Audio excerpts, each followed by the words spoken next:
Tala Birell. People saw her as someone she wasn't.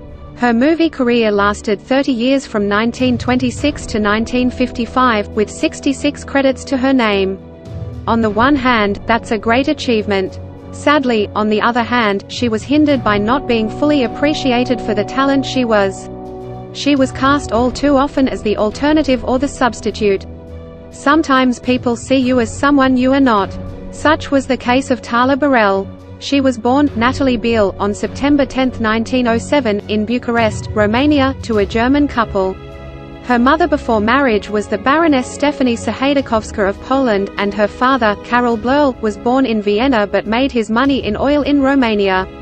She would later change the spelling of her family name to Birell because the press continually misspelled it.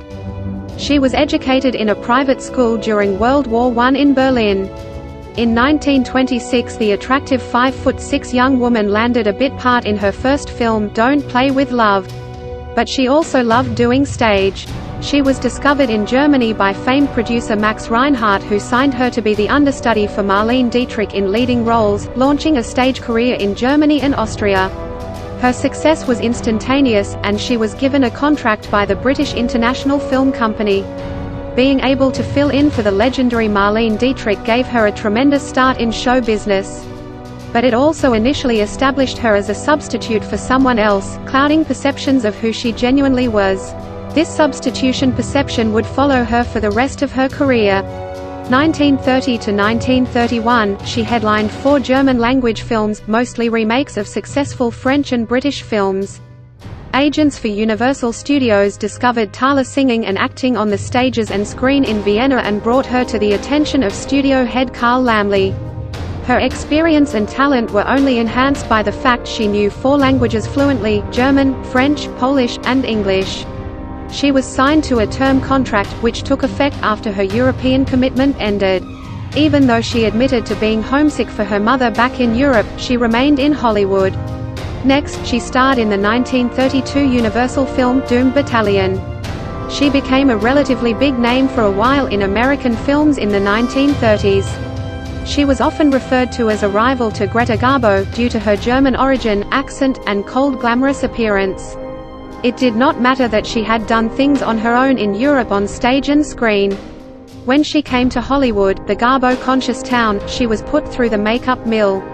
Her light brown hair was bleached and brushed into a Garbo bob, and all the trickery that lies in paint pots was employed to make her over. She was photographed in Garbo-esque poses, and her studio had a second Garbo.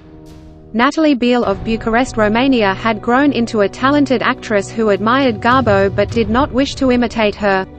So Tala Birell was unhappy. After she did the Doomed Battalion, she met her doom in Nagana. The studio dropped her after the poorly produced Nagana.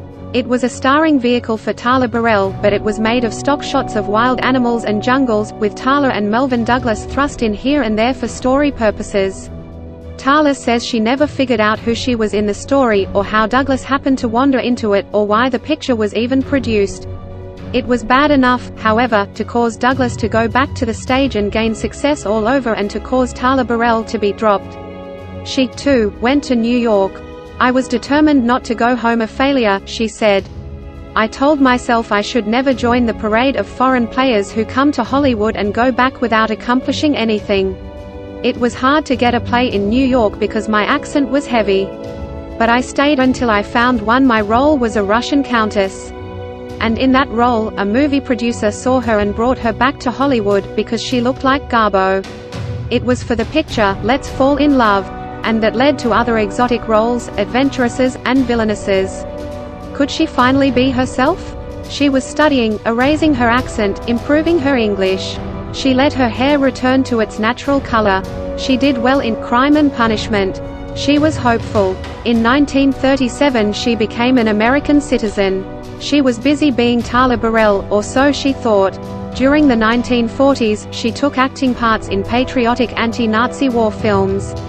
In China, she was a courageous Russian. In Till We Meet Again, she was Madame Bouchard of the French Resistance. In the serial, Jungle Queen, she was a Nazi Dr. Elise Bourque, and in Women in the Night, she portrayed Yvette Aubert, the French adventurer and entertainer who saves the world from destruction with the sacrifice of her life.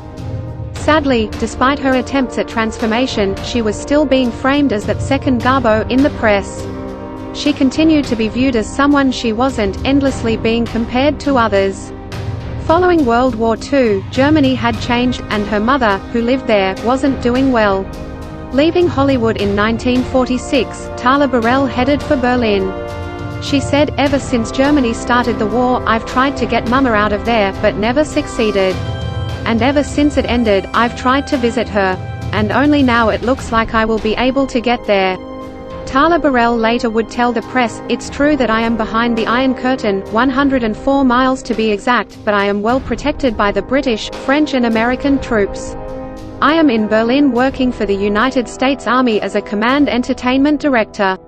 The unique situation in Berlin provides us with a new and enthusiastic audience, the thousands of refugees seeking asylum in our sector." Later, with the title Command Entertainment Director, she put on shows for U.S. troops and refugees from Eastern Europe. When things settled down, she attempted to restart her screen career. But her appearance as Queen of Cygnai in the 1955 Flash Gordon TV series would prove to be her final curtain. She retired in 1957 for health reasons, passing away in 1958, and was laid to rest next to her mother in the family tomb in Bavaria, Germany. Sometimes other people and situations keep us from fully being who we are. Tala worked hard at breaking through that boundary as best she could. In many ways, she succeeded. She remains an example for us all. Be you.